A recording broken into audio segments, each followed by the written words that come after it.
Welcome to Philobservations, where we do some real philosophy, but in bite-sized pieces.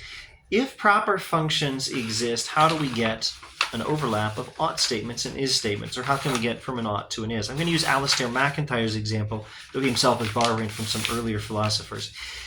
If Silas is a gardener, then Silas ought to water the plants. That's an ought statement from an is statement. Or if Mark is a teacher, Mark ought to teach. If you're a student, you ought to study. These are ought statements that are supported by is statements. And the reason it works is, like MacIntyre explained, because we're talking about statements, is statements, about things that have proper functions, things that have activities proper to them.